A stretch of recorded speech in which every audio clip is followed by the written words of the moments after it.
Les expressions idiomatiques de la Bible, bien, elles sont nombreuses, souvent étonnantes. Parfois, on peut deviner leur sens, d'autres fois, il est totalement hermétique pour un locuteur français. Ce qui est intéressant, c'est que la plupart des traductions françaises rendent le sens plutôt que la forme, si bien qu'il n'est pas possible de deviner qu'une expression idiomatique figure dans le texte, à moins de consulter l'original. Le problème étant que certaines expressions idiomatiques ont un sens qui n'est pas tout à fait assuré. Beaucoup sont élucidées, certaines restent un peu hermétiques. Voyons donc quelques exemples. Là, nous sommes en Ruth chapitre 4, verset 7. Il s'agit du rachat de Boaz. Et bien là, le texte nous dit qu'on retirait sa sandale et on donnait à l'autre. Le fait de retirer sa sandale est une expression avec la combinaison de deux mots, nal plus shelaf, qui veut dire revendiquer un droit sûr. Avec Bible Parseur, vous voyez tout de suite que l'expression est mentionnée dans le texte hébreu. En l'occurrence, le texte français emploie le terme. Parfois, il peut y avoir un terme faisant partie de l'expression idiomatique qui ne figure pas du tout dans le texte français. On va prendre quelques exemples. 2 Chroniques chapitre 26 verset 16.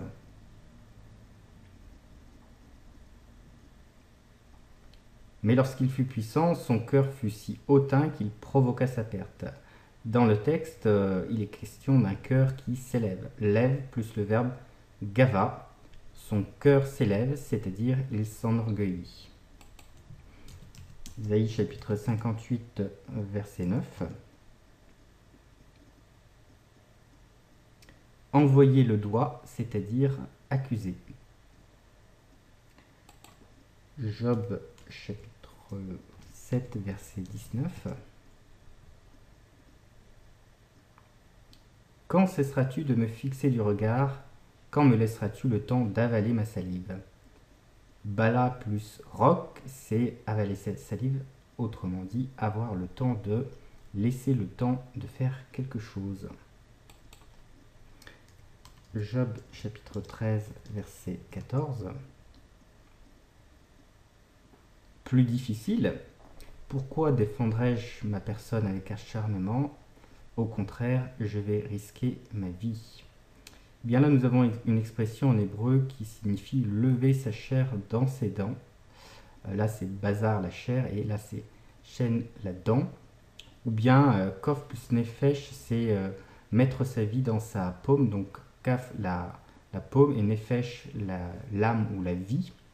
Mettre sa vie dans sa paume, c'est risquer sa vie au péril de sa vie. Donc on voit bien que par moment, le sens ne peut pas se déduire du texte. Pourquoi défendrais-je ma personne avec acharnement? Je vais risquer ma vie, risquer sa vie, lever sa chair dans ses dents. C'est vrai que pour le français, c'est pas forcément évident. Ensuite, Genèse chapitre 19, verset 31. Alors, le chemin de toute la terre. Le chemin de toute la terre, c'est Derek plus Eretz, c'est-à-dire le destin universel, la mort. L'expression idiomatique peut paraître dans un passage où l'expression ne paraît pas, mais seulement les termes en question. Donc c'est une petite nuance, mais qui est intéressante. Ensuite, on peut regarder Juge chapitre 3, verset 24. Expression assez amusante qui en fait est une double métonymie. Se couvrir les pieds, régel plus saka, c'est satisfaire un besoin naturel. Les expressions idiomatiques peuvent être des euphémismes, peuvent être aussi basées sur des images. La frontière entre les expressions idiomatiques et les métaphores ou l'euphémisme est de temps en temps assez ténue. Voyons Proverbe chapitre 28, verset 23. Là, plus difficile aussi à deviner. Lisser la langue, khalak plus lachon. Lisser la langue, cela veut dire flatter. Prenons Genèse 33, verset 15. Une expression très récurrente dans le texte, matzachen, trouver faveur, c'est-à-dire être agréé. Une expression qui est proche de trouver faveur, c'est trouver grâce, matzachen, et surtout quand c'est employé avec im matzachen, si j'ai trouvé faveur à tes yeux, c'est s'il te plaît. À ne pas confondre avec trouver faveur, c'est-à-dire être agréé. Donc là, vous avez les deux qui sont tirés de Babu 46 ou 48. Genèse chapitre 32, verset 21.